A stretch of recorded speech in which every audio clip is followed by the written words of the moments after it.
Paradajz i krastavac čuvam u teglama bez konzervansa i ne kvare se godinama. Usred zime jedem pravu letnju salatu. Koristite čvrst i mesnat paradajz, jer prezreli plodovi brzo izgube oblik i puste previše soka. Oprala sam paradajz i seći ću ga na krupnije komade.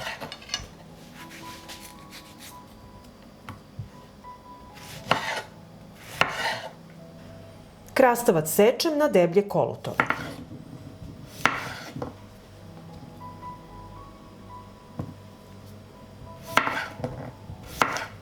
Luk sečem na tanke kolutove da ravnomerno otpusti ukus kroz celu teglu. Papriku sečem na tanke trake jer će tako dati boju i slatkoću. Sada mi trebaju čiste i oprane tegle. U svaku teglu dodajem po nekoliko zrna bibera.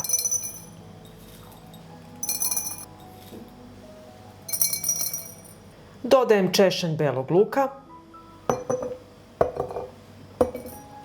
pola kašičice soli,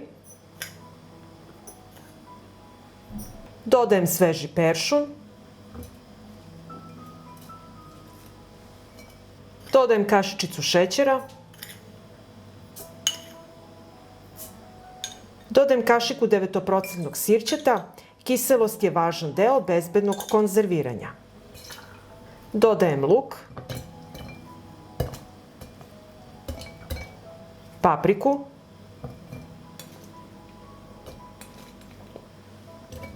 dodajem krastavac,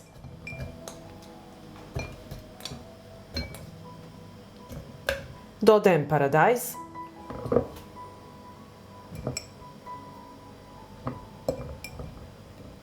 tegle nemojte puniti do vrha.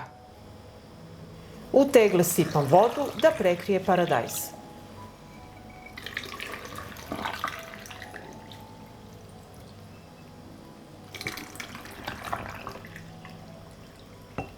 Obrisat ću vrh tegle. Tegle zatvaram sa čistim poklopcima.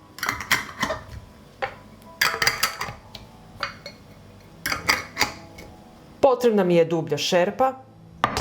Na dno šerpe stavljam krpu i u šerpu stavljam tegle. Vodu sipam u šerpu do visine poklopca.